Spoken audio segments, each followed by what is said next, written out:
Club Junta, building better Africa. Honourable member for Nkhala. Order on my right.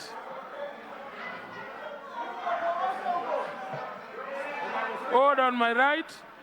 Honourable member for Nkhala. Then we'll go to Mangunda. After Nkhala, we'll go to Mangunda constituency. Thank you. Thank you. Thank you so very much, Mr. Deputy Speaker, sir.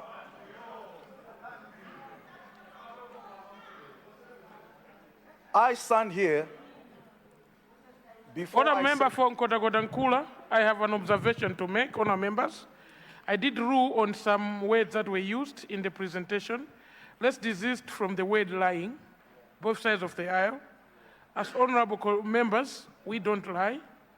We can fail to fulfill our promises, but we don't lie. So let's avoid the word lying. It has been ruled several times here to be unparliamentary, and I'm being advised so that lying is unparliamentary. Thank you very much.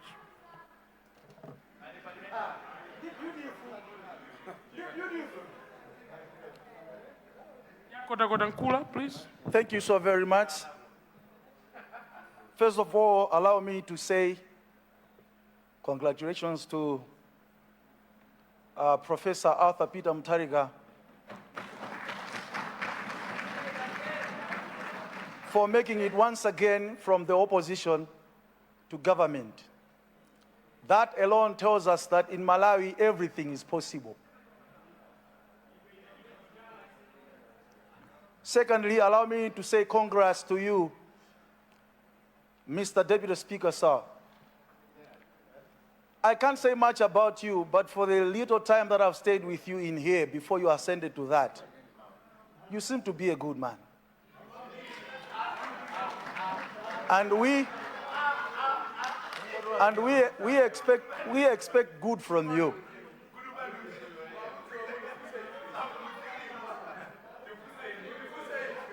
Before I go any further, allow me to say thank you to the people who did not just work with me, but they also walked with me.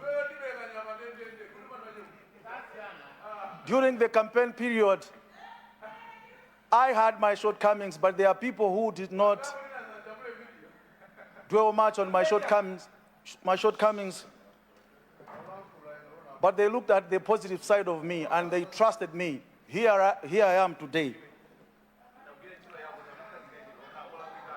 It will be very selfish and inhuman of me if I don't say thank you to His Excellency, the former President, Dr. Lazarus McCarthy Chakwera. Because if it wasn't for him, some of us, like myself, I couldn't have made it here. I know where I'm coming from financially.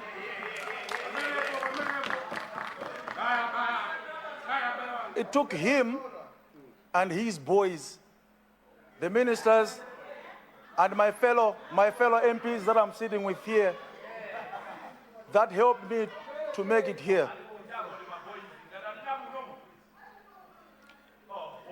Secondly, if not thirdly, allow me to say thank you to my parents, my siblings, and more especially, my wife, Tandy.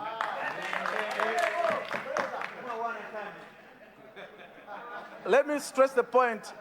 At times, things got tougher than I imagined. That even my son Kanka couldn't motivate me. It took this wife of mine to tell me, I know you as a fighter, we are doing this and we will make it. And I can even tell you that this woman, Anakula Studio Zalumbilitsila, in March, meaning that she believed that this journey is going to end in success. Let me also thank my traditional leaders, Senior Chief Madzama and all the chiefs around him, Senior Chief Mansambo and all the chiefs around him, I should also thank the party leadership, Mr. Chimoto, and all the leadership, Mr. Mpinganjira, and Nkhala Mwansambo. Without you, things couldn't have been the same for me.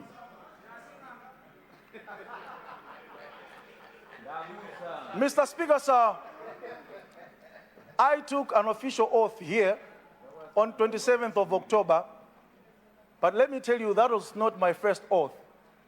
The first one I took with the people that elected me, when I promised that I will amplify their voice and make sure that I give them what is expected of me. So allow me to ask everyone of us in here to speak life to me, regardless of my background. Anything negative you say to me may stick in my mind and in the end impact the people that I'm representing. My journey has taught me that it is not what you are going through, but what you are going to that makes a difference.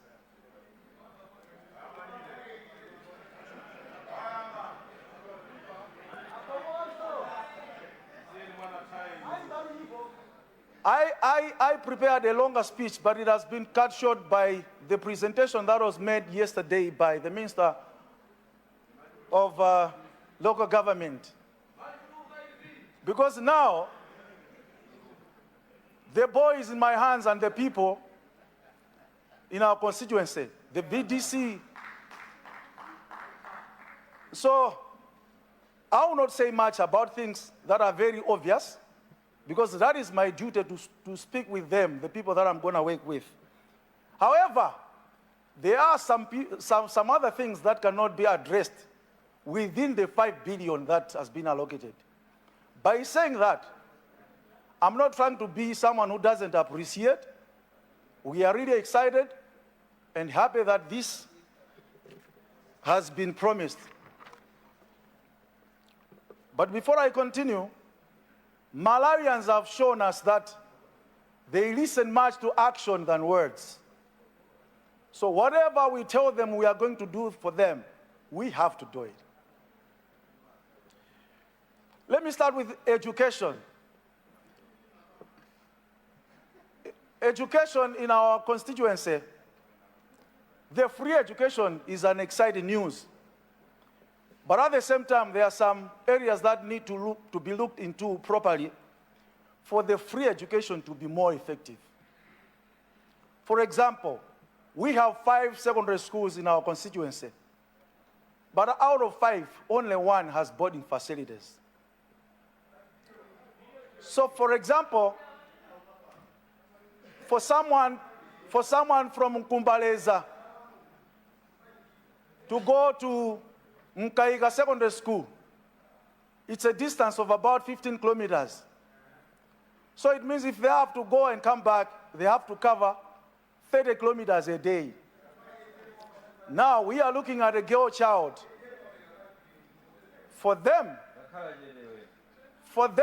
to avoid going and coming back, they resort to self-boarding, which is also very dangerous for a girl child. Thank you so much for the 5 billion, because that will address that.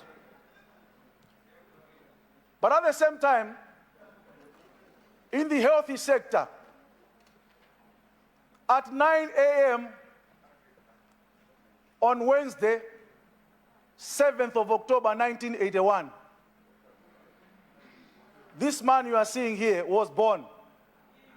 And that hospital where I was born, is still the only hospital of that area.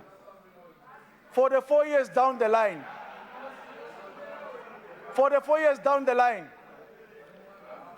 that is to tell us that our area has been stagnant.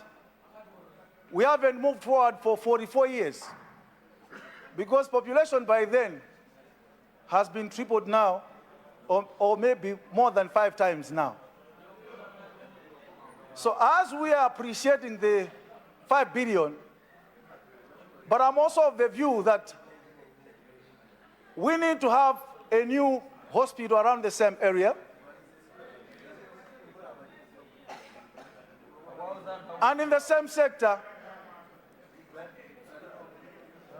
we have an area which is very big. But the whole area has never had a government hospital. A huge population, but if it wasn't for Roman Catholic, the church that has provided us with healthy care, of course, at a certain amount of money, they have been of help to us. I believe with the 5 billion, of which may not be enough, we need to construct another health center at Nkhala Secondary School. Honourable members, order. Order to my right. Order to my right. Mr. Order to my right. Deputy Speaker, sir. Honourable members, the honourable member come from a background is that presenting a maiden speech. Honourable member, hold on. The honourable member is presenting a maiden speech. He's speaking in the House for the first time. Let's accord him an opportunity to be heard in silence. Sir. Thank you.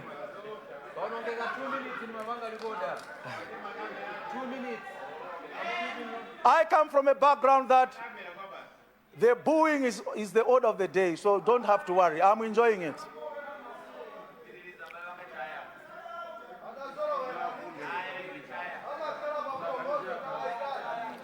As we are celebrating the 5 billion kwacha,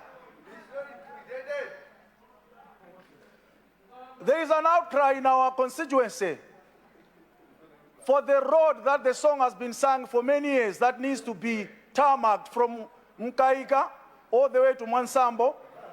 And if possible, it can go all the way to Nchisi. This road, the need for this road has been long overdue.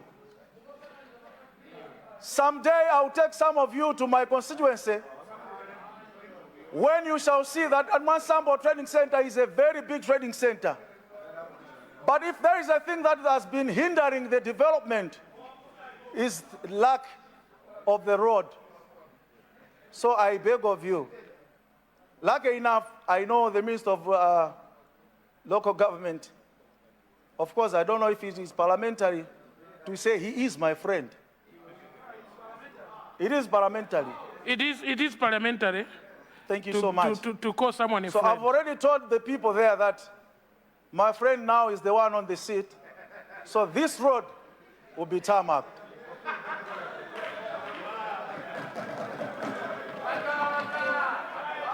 Mr. Deputy Speaker, sir, what I'm going to say next is not out of being disrespectful or being hopeless. Our country, we are a faithful country. We believe there is God in heaven. And when we talk about a problem, we know that there is a solution to every problem.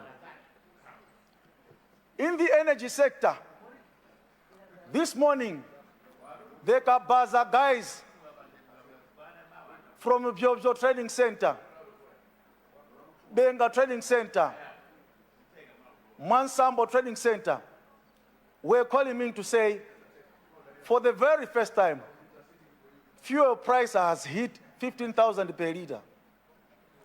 This is not out of hopelessness. This is one way of amplifying the voice of the people that sent me here for the House to appreciate the extent of the problems where we are now. At the same time, 2/3 of my constituency is by the lakeside of the constituency. You have 2 minutes to go, Honourable Member. Thank you so much. So for the fishermen, they rely 100% on fuel. No fishing means no life to them. They are crying out to the hearing ears because they believe collectively we can come up with a solution. And we have already started hearing from the minister that structures are being put in place to overcome the problem. We are expectant that soon and very soon, we shall sing a new song. Before I resume my seat,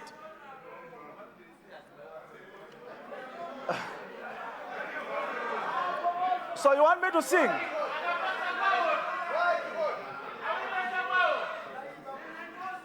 Before I resume my seat, let me repeat what I said in the first place. That people in Malawi now have shown us that they listened much on the actions, not the words. Let me give a very humble advice to both sides. Our hunger for sitting on the other side is not bigger than that of seeing our people's lives being buried. And let me promise you, the government side, that I will give you 100% by disagreeing with you on the things that need to be disagreed.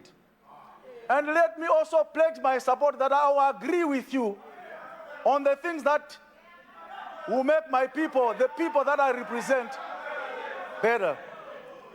With these few remarks, if they are few at all,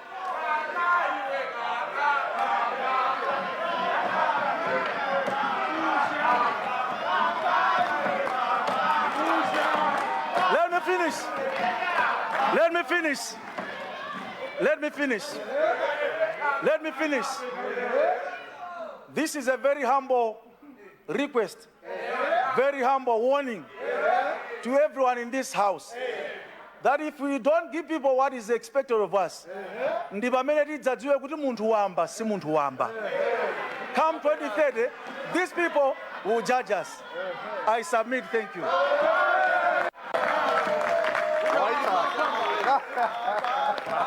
Thank you very much. The honorable member. Club Junta, building better Africa. Right.